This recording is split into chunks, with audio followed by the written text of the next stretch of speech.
Uşaqlar Dünyası təqdim edir. Məstanə Sadıqiyəm və bu gün Azərbaycanın ən gözəl nağıllarının birini, yaxşılığı sizə oxuyacağam. Mən ilə yol bir olun. Həmid adlı yoxsul bir kişi var idi. Bu kişinin 6 xırda uşağı var idi. Həmid kişi hər gün meşədən şələ ilə odun gətirib satar, aldığı pulla uşaqlarını yarı aç, yarı tox dolandırırdı.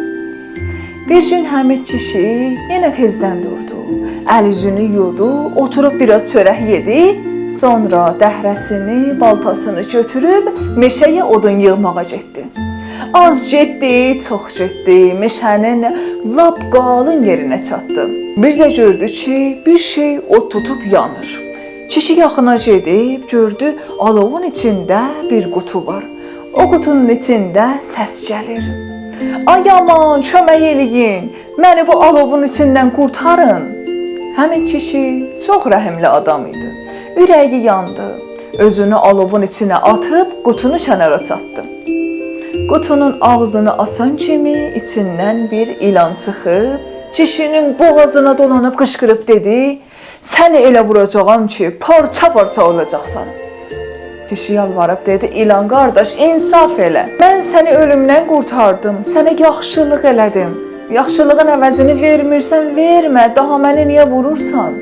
Məndən əl çək, bir bölük çolma çocuğum var, onları yetim qoyma. İlan onun boğazını sıxıb dedi, nahaq yerə mənə yaxşılıq eləmisən. Niyə? Bilmirdin ki, biz nəsil yaxşılıq qabağında pislik edərik? Yaxşılığın əvəzinə səni vurub balalarını yetim qoyacam. Kişi dedi, ay İlan qardaş, gəl sən bu daşı ətəyindən tök. Bu dəfə yaxşılığın qabağında pislik eləmə. Adətini poz, məni vurma. İlan dedi, üz vurma, səni vuracağam, mən qaydanı poza bilmərəm. Kişi naləc qalıb dedi, İlan qardaş, onda aman vercinən ki, 3 şərtə gedək. Sən də sözünü de, mən də sözümü deyim. Onlar səni haqlı bilsələr, sözüm yoxdur. Vurarsan, ölərəm. İlan kişinin sözünə razılaşdı. Kişi qutunu da götürüb, İlan boğazında yola düşdülər. Az getdilər, çox getdilər, bir bayquşa rast gəldilər. Kişi bütün əhvalatı bayquşa nağıl eləyib dedi, bayquş qardaş, bizim şərtimizi kəs. De görək, bu yaxşılığın qabağında İlan məni vurmağa haqlıdır. Bayquş bərkdən uluyub dedi, əlbəttə vurmağa haqlıdır.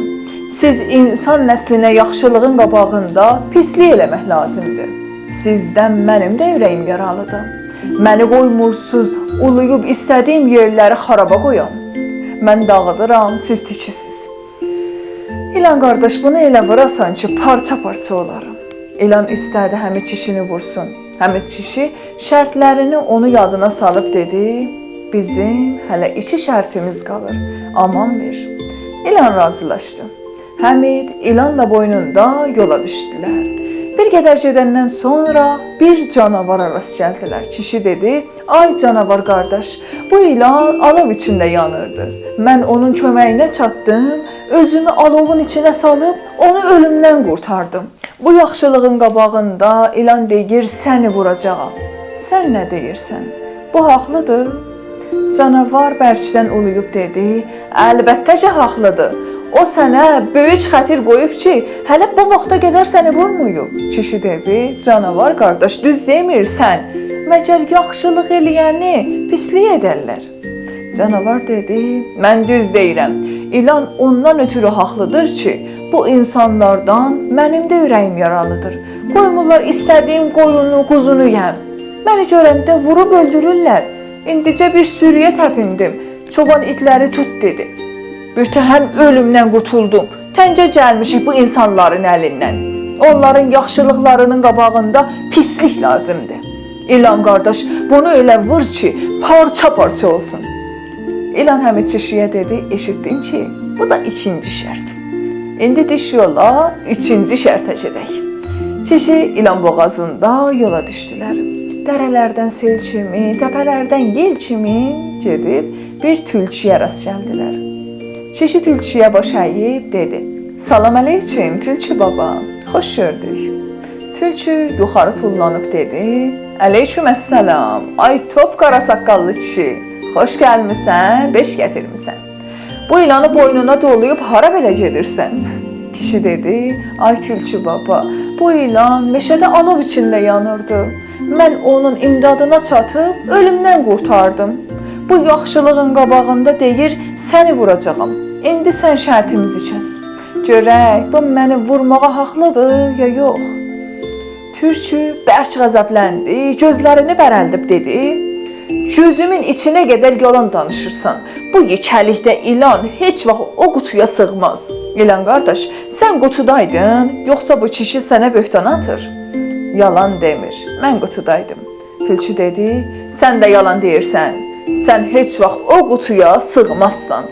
Şahidinizi göstərin, şərtinizi kəsim. İlan hirslənib dedi, ay tülçü baba, nə şahidi? Şahid bu qutu. İstəyirsən, içərisinə girim, bax gör, sığıram ya sığmıram. Tülçü dedi, yaxşı, onda razıyam. Amma heç ağlım kəsmir ki, sən bu qutuya sığasan. Şərtinizi kəsərəm, bu kişini də buradaca da vurarsan ölərim. 3 gündür ki, dilimə ət dəyməyim. Acından qarnım qur-qur qurulduyur. Biraz atından mən də yeyəcəm. İlan dedi, ay kişi, qutunu yerə qoy. Kişi qutunu yerə qoydu. İlan qutunun içinə girib qıvrılan kimi tülçü cəld qutunun ağzını örtdü və kişiyə dedi, ay kişi, yaxşılığa yaxşılıq hər kişinin işi deyil, amma yamanlığa yaxşılıq hər ötənin işidir. Fürsəti əldən vermə, bu ilanı tez öldür, canın qurtar.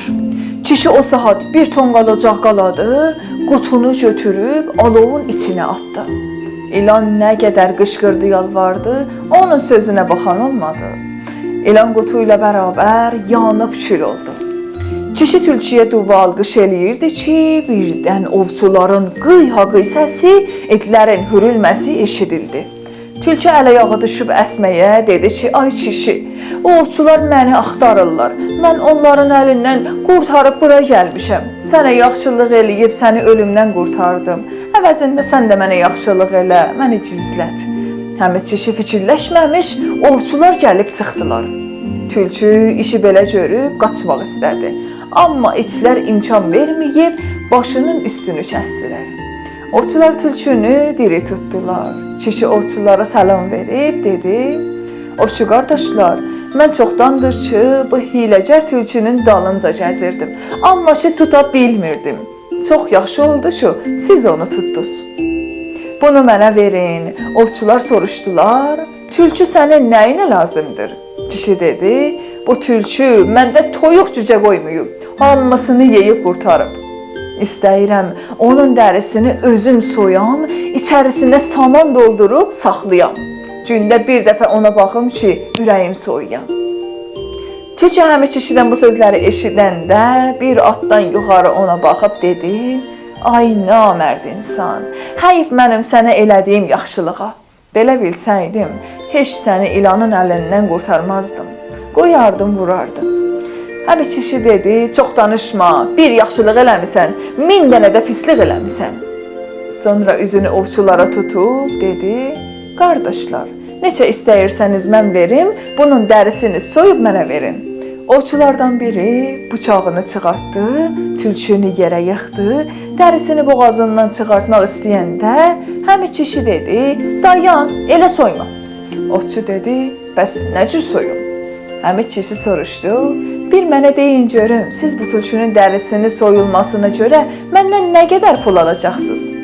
Ovçu dedi, 10 tümən.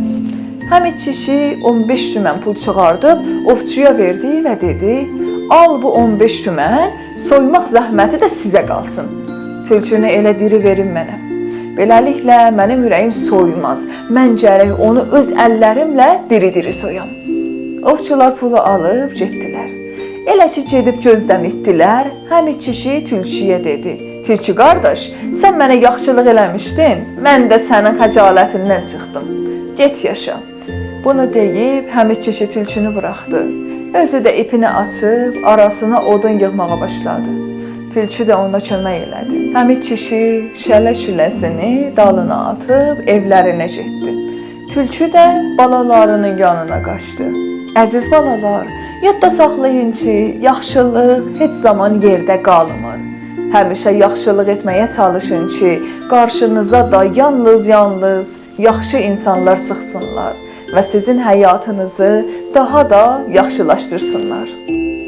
Siz də bəyəndiyiniz ən gözəl kitablardan, nağıllardan və oyunlardan video çəkib və bizim kanalımıza göndərin ki, həm sizin öz adınıza kanalımızda yayılsın və həm bizdən hədiyyə alın.